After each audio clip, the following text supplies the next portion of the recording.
मतलब देशभक्ति, बहुत से लोग कहते हैं वाजपेयी जी कि हास्य के कवियों में देशभक्ति नहीं होती। देशभक्ति हमारे अंदर बिल्कुल कूट कूट के भरी है। पहले हम कूटे गए हैं, उसके बाद भरी गई है, तो निकालने की कोशिश करता हूं। अगर लड़ाई झगड़ा किए बिना अगर काम हो जाए तो हमारी समझ से जो है गोला बारूद चलाने की और मिगुक चलाने की जरूरत नहीं है। तो 4 पंक्तियां सुनिएगा, आनंद लीजिएगा।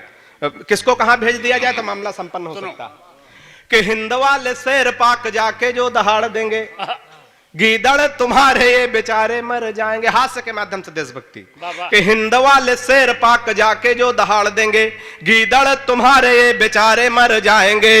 और दल एंटी रोमियो का भेज देंगे योगी जी तो सानिया के देवर कुंवारे मर जाएंगे। ताली वाली पंक्तियां तो आगे आने जा रहे, ताली आपने गलत जगह बजा दी। बढ़िया बात कहूं तब ताली बजाया करो, पहले माल देख के, पहले इस्तेमाल करें फिर विश्वास करें, है ना। तो 4 पंक्तियां सुनिएगा, आनंद लीजिएगा कि दलयंटी रोमियो का भेज देंगे योगी जी तो सानिया के देवर कुंवारे मर जाएंगे। राधे माँ जो लेकर त्रिशूल सीमा पार गई, गोदी में उठा उठा के सारे मर जाएंगे। राधे माँ जो लेकर त्रिशूल सीमा पार गई, गोदी में उठा उठा के सारे मर जाएंगे। और पाक जाके राहुल ने आंख मार दी, अगर इमरान मियां बिन मारे मर जाए। क्या जरूरत है लड़ाई झगड़ा की, हंसते हंसाते देशभक्ति कर लो। अच्छा, बड़े मन से आप लोग सुन रहे हैं तो 4 पंक्तियां और सुनिएगा। थोड़ा बाबा रामदेव को ध्यान में लाइएगा। मेरे पास तमाम विषय है, एक को टच करता चलूंगा। बाबा रामदेव को ध्यान में लाइएगा, थोड़ा और मस्ती में आ जाइएगा कि बाबा रामदेव बोले बूढ़ों को शिकायत तो है, हम बाबा जी का चमनप्राश नहीं खाएंगे। कि बाबा रामदेव बोले बूढ़ों को शिकायत है, हम बाबा जी का चमनप्राश नहीं खाएंगे। और साल भर हो गया मंगाते और खाते हुए, लाभ तो नहीं हुआ है अब न मंगाएंगे।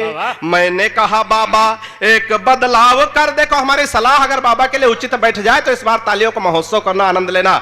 मैंने कहा बाबा एक बदलाव कर देखो, वही बूढ़े फिर दौड़ दौड़ कर आएंगे। अब अपनी हटा के फोटो मल्लिका की जो लगा दो, चमनप्राश छोड़ो बूढ़े डिब्बा चाट जा। ये अपनी हटा के फोटो भी हमने बढ़िया वाला बचा के रखा, जितने मन से सुनेंगे। अभी तो हम सैंपल दिखा रहे हैं, माल का माल तो सब गोदाम में रखा, तो जितने मन से आप सुनेंगे उतने मन से सुनाऊंगा, क्योंकि मैं भी बहुत देर से जल्ला बैठा हुआ हूं, तो जल्दी छोड़ने वाला नहीं। कि अपनी हटा के फोटो मल्लिका की जो लगा दो, चमनप्राश छोड़ो बूढ़े डिब्बा चाट जाएंगे। और बड़े मन से आप लोग सुन रहे हैं। तो इसे खानदान की 4 पंक्तियां और पढ़ता हूं। तमाम नौजवान साथी इधर बैठे हैं, हालांकि यहाँ सब नौजवान हैं। जो अगली विधानसभा की तैयारी करे तो बूढ़ा कहाँ हो सकता है। बूढ़ा हो जाए तो मोदी जी निकाल देते हैं। 15 दिन का टाइम है, कोई जल्दी नहीं, जब समझ में आए तब ताली बजा सकते हैं। अच्छा, हमारी कविता बिल्कुल होम्योपैथिक दवा है, धीरे धीरे आराम करती, जब फायदा कर जाए तब आप अच्छे हो जाएंगे। बूढ़े को निकाल दिया, कोई जरूरी नहीं कि आज ही जो है बजाओ, कुछ लोग घर जाके बजाएंगे। सुनिएगा, आनंद लीजिएगा कि पिताजी ने कहा शादी कर दूं तुम्हारी बेटा। वो अमन भाई आए, प्यार मोहब्बत की बात कर रहे थे कि वो लड़की क्या कर देती है, कोई जब लड़का लड़खड़ाता है तो लड़की क्या कर देती है, पकड़ लेती है, बांह पकड़ लेती, संभाल लेती है। लेकिन विधायक जी हमारा दुर्भाग्य रहा, हमारे साथ कभी ऐसा नहीं। तो एक बार तालियां झोंक के बजा दो तो 4 पंक्तियां अपनी पूरा करें। हमने तुरंत ताजी ताजी लिखी और देख के पढ़ूंगा। वो कह रहे थे कि वो क्या कोई लड़का जो लड़खड़ाता है कोई लड़की संभाल लेती। अरे लड़की है, लड़के घर वाले नहीं है क्या? अब सोचो आदमी कितनी खराब आदत। 4 पंक्तियां सुनिए, हमारे साथ एमएलसी साहब कभी ऐसा नहीं हुआ। हमारे साथ क्या हुआ, 4 पंक्तियां सुनिएगा, आनंद लीजिएगा कि मेरे सपनों को बेल देती है। बेल देना जानते होंगे आप। मेरे सपनों को बेल देती है, जैसे चाहे वो खेल देती है। मेरे सपनों, कृष्णा भाई सुनिएगा, मेरे सपनों को बेल देती है, जैसे चाहे वो खेल देती है। कोई लड़की मुझे संभाले तो उसकी अम्मा धकेल देती है। हम ऐसे खराब नक्षत्र में पैदा हुए कि हमारा कुछ सही नहीं होता। कोई लड़की मुझे संभाले तो उसकी अम्मा धका। दूर दूर लोग बैठे हो कह रहे थे, उसमें लिखा हुआ था कि मास्क जरूरी है। तो 4 पंक्तियां मैं पढ़ता हूं कि दूर दूर ही रहो नहीं तो रोना हो जाएगा। दूर दूर ही रहो नहीं तो रोना हो जाएगा, नहीं उतारे उतरे ऐसा टोना हो जाएगा। और जैसे तैसे पास गए, बीबी चिल्लाकर बोल पड़ी, पप्पू के पापा दूर रहो कोरोना। तो दो चार छंद और पढ़ता हूँ, थोड़ा और मस्ती में आ जाइएगा। नौजवान साथी तमाम बैठे, उनके लिए 4 पंक्तियां पढ़ता हूँ, सुनिएगा। अच्छा है। कि पिताजी ने कहा शादी कर दो तुम्हारी बेटा, पढ़ लिख पाते नहीं बुद्धि बड़ी मंद है। पिताजी ने कहा शादी कर दो तुम्हारी बेटा, पढ़ लिख पाते नहीं बुद्धि बड़ी मंद है। और मालदार ससुराल मिलेगा दहेज खूब, सोच ले न भाग के सितारे भी बुलंद है।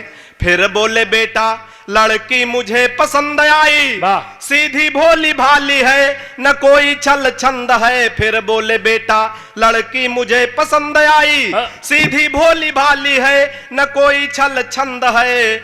और मैंने कहा ऐसे लड़की से शादी ना करूंगा, जो कि बाप और बेटा दोनों को पसंद है।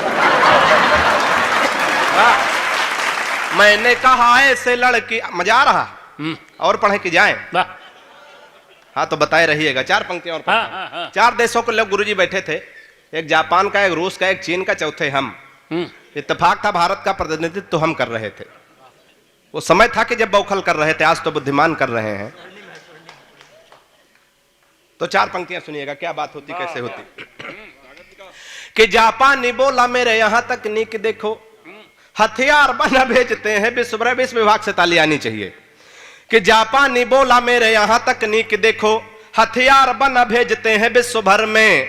और रूस वाला बोला हम डॉक्टर बनाते हैं जो हर मर्ज का इलाज करें घर घर में। रूस वाला बोला हम डॉक्टर बनाते हैं जो हर मर्ज का इलाज करें घर घर में। और चीन वाला चिंग चांग चू चाय कर बोला, ऐसे है बोलते कि चीन वाला चिंग चांग चू चाय कर बोला, उसकी तो बात नहीं घुसी मेरे सर में। और मैंने कहा एक बार भारत में आओ, यहाँ भैंस को भी पड़िया बनाते पार्लर में।